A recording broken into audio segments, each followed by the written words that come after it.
Dopo il disastro economico causato dalla pandemia avanza l'incubo di una crisi senza precedenti per famiglie e imprese. I rincari dell'energia e il costo del gasolio, che non ha avuto la diminuzione delle accise al pari di quello per autotrazione, stanno mettendo in difficoltà tutto il comparto turistico, specie quello delle città d'arte dell'arco alpino, e l'inverno è alle porte.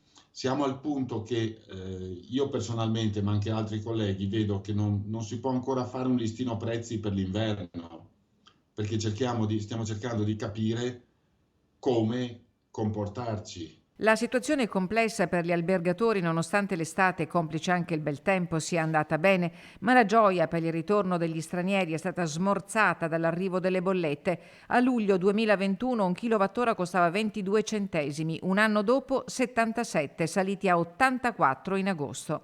C'è il rischio concreto che effettivamente qualcuno si metta carta, penna e calamaio a fare un attimo di conti, a capire se gli convenga tenere aperto o meno. In questo clima di incertezza, Federalberghi ha avviato una verifica con tutte le consorelle delle regioni alpine per capire come affrontare i prossimi mesi che in montagna, inutile dirlo, saranno più pesanti che altrove. All'inizio stagione devi accendere il riscaldamento almeno un 4, 5, 7, anche 7 giorni perché hai bisogno di scaldare i muri. Ed è una montagna che per l'ennesima volta lancia, finora inascoltata, il suo grido di allarme. Purtroppo è un territorio che tante volte dalla politica non ha il rispetto che si merita.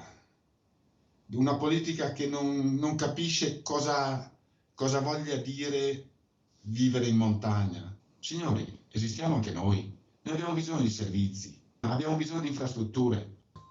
È veramente allucinante la situazione.